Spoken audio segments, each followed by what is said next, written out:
Hi guys, இன்னைக்கு வந்து நம்ம மங்களூர் சௌத்தைக்காய் கனடாவில் இது வந்து சாம்பார் கூட போடுவாங்க. நம்ம தமிழ்நாட்டில் சரி, எங்கேயுமே சரி சாம்பாரில் கூட நிறைய போடுவாங்க. இது வந்து இது கூட கொத்தரக்காய் பெரிய மிளகாலாம் போட்டு அது ஒரு கூட்டு மாதிரி வைக்குவாங்க. இப்போ நான் இது வச்சு ஒரு டிஷ்ஷு செய்கிறேன். எப்படி செய்யுதுன்னு பார்க்கலாம் வாங்க. இது வந்து நம்ம இப்படி கட் பண்ணிக்கலாம்.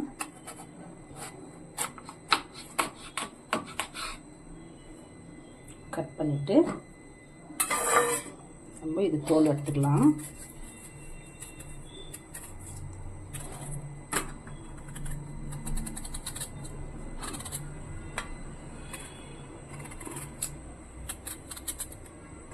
மங்களூர் சௌத்தைக்காய் அப்படின்னு சொன்னாக்கா மங்களூர் கீரைக்காய், நம்ம தமிழில் வந்து மங்களூர் கீரைக்காய். இந்த மாதிரி நம்ம தோல் எடுத்துக்கலாம்.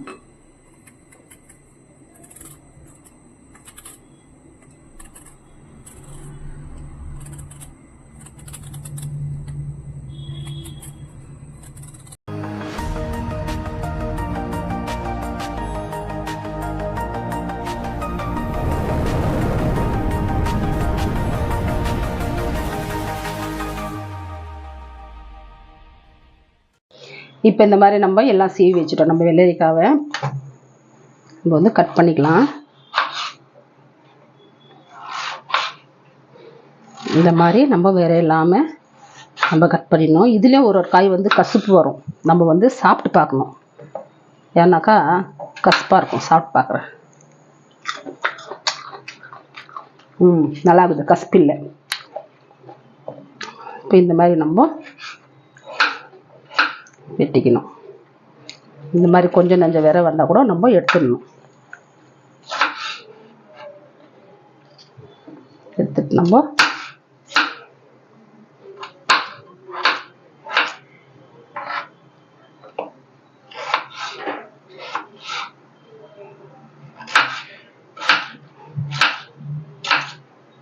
இந்த மாதிரி நம்ம எல்லாம் கட் பண்ணி எடுத்துக்கலாம்.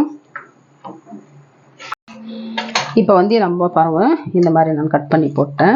குக்கர் இருந்தால் குக்கரில் கூட நம்ம ஒரு 2 விசில் எடுத்து வச்சுக்கலாம். நான் வந்து கடாயில் வேக வச்சுக்கிறேன். கொஞ்சமாக மஞ்சள் போட்டுக்கலாம். வெட்டி வச்சுக்கிற பச்சை மிளகா போட்டுக்கலாம். இது கூட நம்ம வந்து கொஞ்சமாக உப்பு போட்டுக்கலாம். நம்ம தண்ணி ஊற்றலாம்.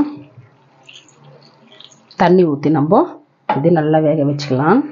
குக்கர்லன்னா 2 விசில், இதுலனாக்கா ஒரு 10 நிமிஷம் நல்லா வேகட்டும். இப்போ நான் வேக வச்சுட்டு காட்டுறேன். இப்போ வந்து நான் காய் வேக வச்சுட்டேன்.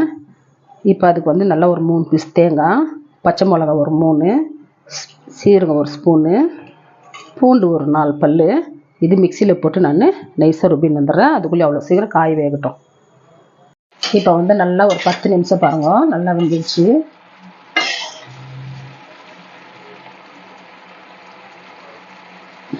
நல்லா வெந்துருச்சு காய். இப்போ வந்து நம்ம இங்கே ருப்பி வச்சுருக்கிற தேங்காய், சீரகம், பூண்டு, 4 பச்சை மிளகா மிக்சியில் போட்டுக்கிட்டோம். இது ஊற்றிக்கலாம். இது ஊற்றி ஒரு 5 நிமிஷம் நல்லா வேகட்டும். அப்புறம் நம்ம தாளிக்கிறத பார்க்கலாம் எப்படின்னு. இப்போ இது வரைக்கும் நம்ம உப்பு போடல, உப்பு போட்டுக்கலாம்.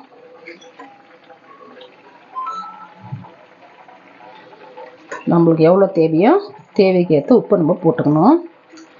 இப்போ வந்து இது வந்து கொதிக்கிட்டோம்.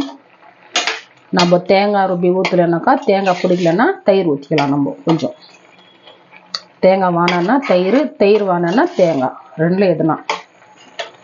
இப்போ வந்து நான் உப்புக்கு தான் பார்க்குறேன்.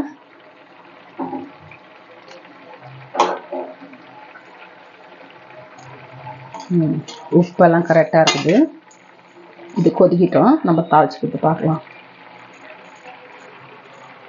இப்போ வந்து நம்ம தேங்காய் ஊற்றி 1 நிமிஷம் ஆயிடுச்சு. நல்லா கொதிக்கிட்டோம். இந்த பக்கம் ஒரு கடாயை வச்சுருக்கிறேன். நான் எண்ணெய் ஊற்றிருக்கேன். எண்ணெய் காஞ்சிச்சு. கடுகு போட்டுக்கலாம். கடுகு பொரிட்டோம். 2 காஞ்ச மிளகாய் போட்டுக்கலாம். கொஞ்சமாக மிளகாத்தூள் போட்டுக்கலாம். வெற மிளகாத்தூள், கொஞ்சமாக குழம்பு மிளகாத்தூள்,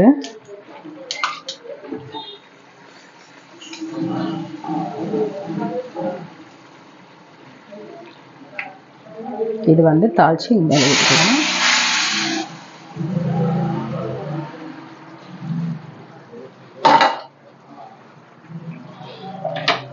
இப்போது நம்ம வெள்ளரிக்காய் நம்ம கிரேவின்னு சொல்லலாம், கூட்டுன்னு சொல்லலாம், இல்லை மங்களூர் சௌத்தைக்காயின்னு சொல்லலாம், இது கீரைக்காவும் சொல்லலாம்.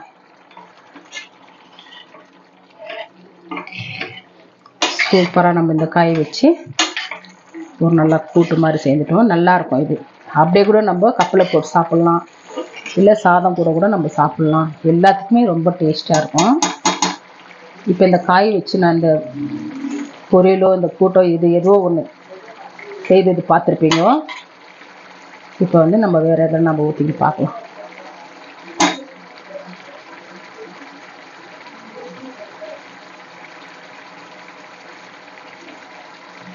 இப்போ வந்து ரெடி ஆகிடுச்சு. நம்ம தட்டில் மாற்றிக்கலாம்.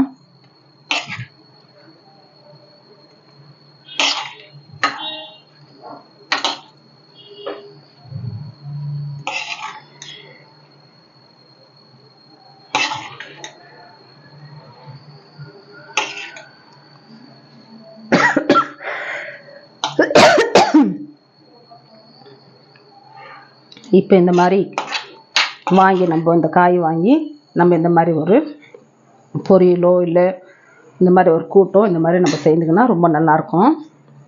இப்போ செய்து பார்த்துருப்பீங்க இந்த காய் வச்சு. இதோடு இந்த வீடியோ முடியுது. நெக்ஸ்ட் வீடியோவில் பார்க்கலாம்.